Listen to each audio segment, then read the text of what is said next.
If you look at your phone right now and realize you have no one to call, do not panic. Do not apologize.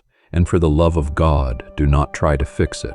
Society calls it loneliness. Psychologists call it isolation. But there is a secret classification for what you are experiencing.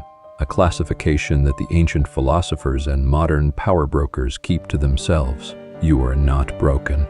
You are not antisocial. You are undergoing a biological and spiritual purge. You are being stripped of the dead weight that keeps 99% of the population average, obedient and asleep. Most people would rather be surrounded by fake friends than face a single second of silence. They are terrified of themselves. You are doing something dangerous. You are waking up. By the end of this video, you will understand why your circle is empty. And you will realize that your solitude is not a prison, it is a throne. Let's burn the first lie immediately. The lie that popularity equals value. Look around you. Look at the modern world. Shallow conversations. Performative happiness. Frantic validation seeking. It is a marketplace of noise. If you don't fit in, it's not because you lack social skills. It's because your frequency is vibrating at a pitch that destroys shallow connections. Carl Jung, the father of analytical psychology, didn't call this loneliness. He called it the aristocracy of the soul. The deeper you go into your own mind, the fewer people can follow you there. Oxygen gets thin at the summit of the mountain. If you can't breathe alone, you die. But if you are still watching, you are part of the rare few who have learned to breathe underwater. Here is the brutal truth about why you walk alone. The first reason your circle has collapsed is hyper-authenticity. Most people are chameleons. They walk into a room and immediately scan the social hierarchy. Who do I need to be to survive here? What mask should I wear? They dilute their truth to make others comfortable. They are fluid, shapeless, and ultimately, fake.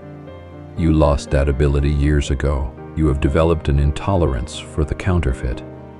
When you speak with a weight that makes weak people nervous. When you refuse to gossip, when you refuse to complain, when you refuse to signal virtue just to be accepted, you become a mirror. And people hate mirrors. Why? Because when a fake person looks at you, they don't see you. They see their own lack of integrity reflected back at them. Your silence judges their noise. Your stillness exposes their chaos. This authenticity comes with a price. It triggers a psychological phenomenon known as the uncanny valley in others. You seem too real, and that terrifies them. Let's go deeper into the biology of this rejection.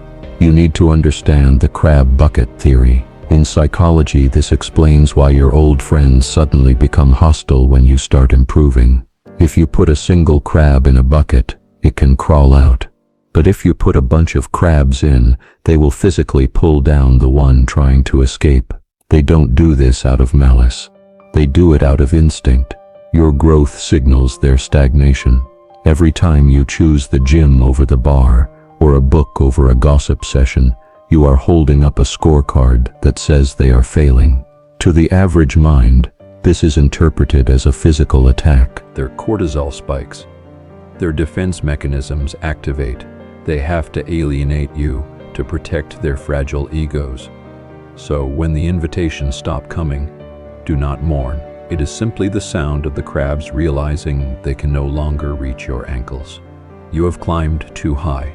This is why you feel the drift. Friends stop calling. Invitations dry up. You aren't being rejected. You are being filtered. This is the universe's way of protecting you. If you were still surrounded by those people, you would be suffocating. Your potential would be anchored to their mediocrity. The second trait of the walker of the path is something dark psychologists call high-resolution pattern recognition. You see things others ignore. You hear what isn't being said. When someone smiles at you, you don't just see the smile.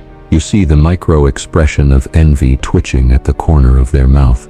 You sense the transactional nature of their handshake. You feel the heaviness of their hidden agenda.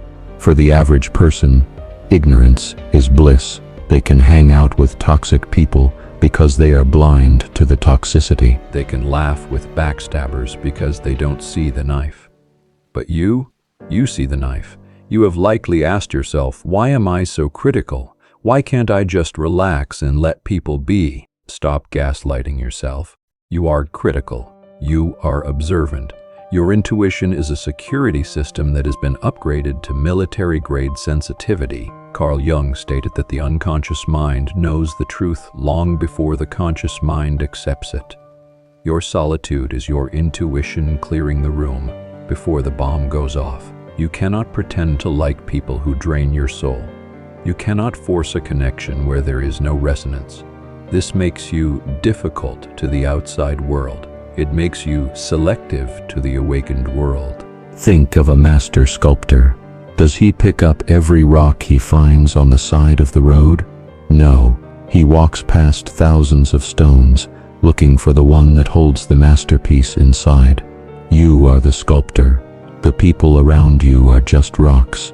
Now we get to the dangerous part. The part that threatens the establishment. Inner sovereignty. Society is designed to create dependencies. You are taught to need a boss for money, a partner for happiness, and a group for identity. The system wants you to be a cog. A cog cannot function alone, but the person with no friends has accidentally hacked the system. You have learned to self-regulate. You don't need external validation to know you are worthy. You don't need a crowd to tell you you're right.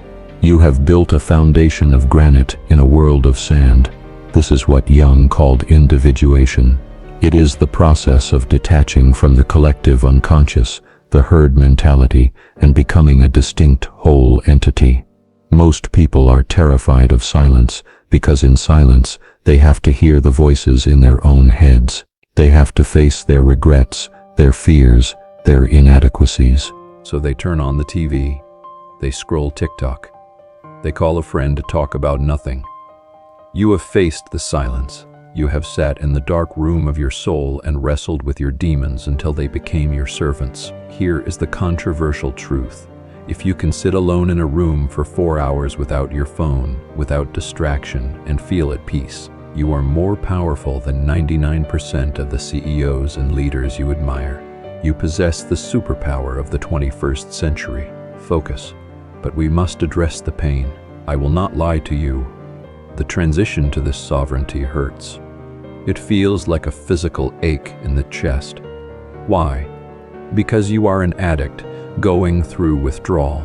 For years, you have been addicted to social dopamine, the cheap hits of validation you get from a like, a text, or a nod of approval. These are empty calories for the soul. When you cut them off, your brain panics. It screams for a fix.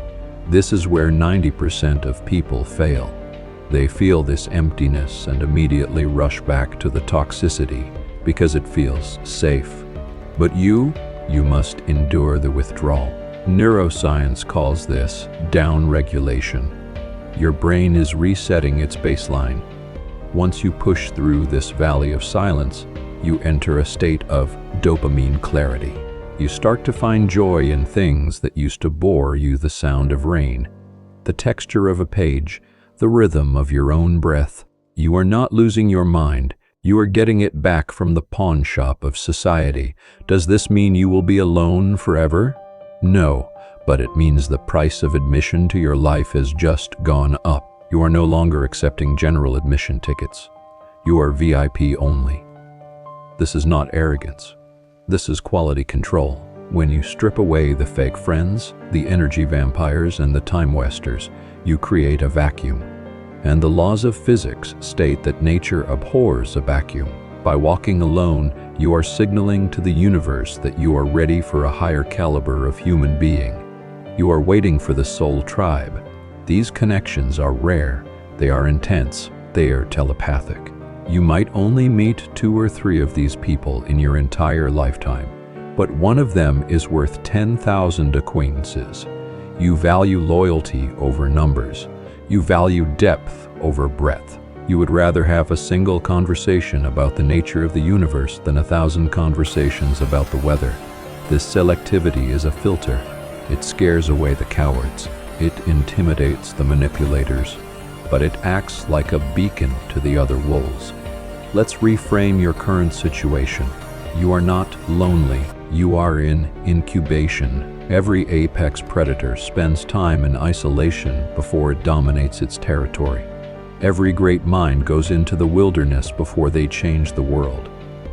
Jesus went to the desert. Buddha sat under the tree. Newton isolated himself to invent calculus. You are in the cocoon phase. The world sees a quiet person. We know the truth. You are building something. You are downloading new software. You are restructuring your neural pathways. This is why you are tired. This is why you feel disconnected. The energy required for this transformation is massive. You cannot afford to leak energy on people who don't get it. The crowd moves horizontally. They follow trends. They move left and right. You are moving vertically. You are ascending. And when you ascend, the crowd gets smaller. If you try to drag your old friends up the mountain with you, two things will happen. You will get tired, and they will resent you for making them feel small. Drop the rope. Jung famously said, "One does not become enlightened by imagining figures of light, but by making the darkness conscious." People with many friends often live on the surface. They are light chasers. They avoid the dark. You, in your solitude, have met your shadow. You know your capacity for anger. You know your capacity for selfishness. You have analyzed your own toxicity. Let me give you a specific psychological tool. The projection audit. Most people project their shadows onto others. They hate a liar because they are liars. They hate the greedy because they are greedy. But in your solitude, you have no one to project onto. The mirror is clean. This forces you to integrate your monster. Jordan Peterson and Carl Jung both argued that a harmless man is not a good man.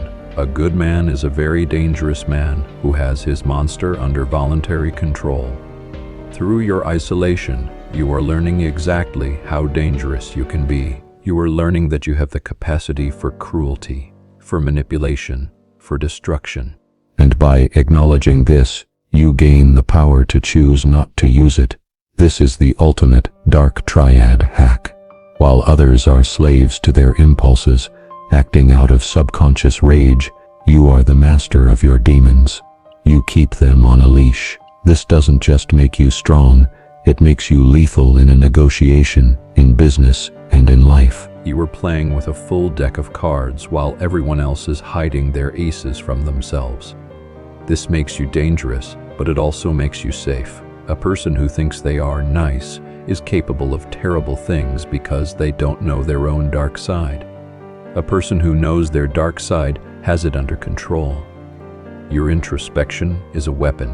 You understand human nature because you have studied yourself. So, let us look at the scorecard. You have clarity. They have confusion. You have sovereignty. They have dependency. You have depth. They have noise. You have the truth. They have the illusion. Who is the one losing out here?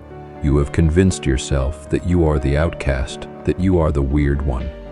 Flip the script. You are the prize. The world is starving for authenticity.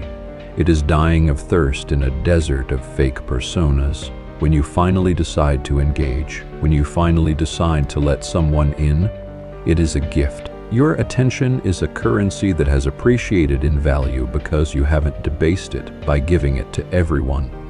Do not let the world shame you into shrinking. Do not let them diagnose you with depression just because you refuse to participate in their circus. If you have watched this far, you know who you are. You are the outlier, the glitch in the matrix, the one who refused to take the blue pill. Your lack of friends is not a weakness. It is your diploma. It is the proof that you have graduated from the school of conformity. Stay on the path. The air is colder here, but the view is better. Continue to build your empire in silence. Continue to sharpen your mind in the dark. Let them misunderstand you. Let them gossip. Let them wonder why you are so quiet. The lion does not concern himself with the opinion of sheep. And neither should you. You were never alone. You were simply waiting for the moment you were strong enough to stand by yourself. That moment is now. If this message pierced through the noise, if you felt your soul not in agreement, then you have a duty. Do not keep this wisdom to yourself. Like this video to signal the algorithm that you are part of the 1%. Subscribe to this channel if you want to continue your evolution while the rest of the world sleeps. And comment below with one word. Suvari. Let the world know that you do not walk alone out of fear. You walk alone out of power.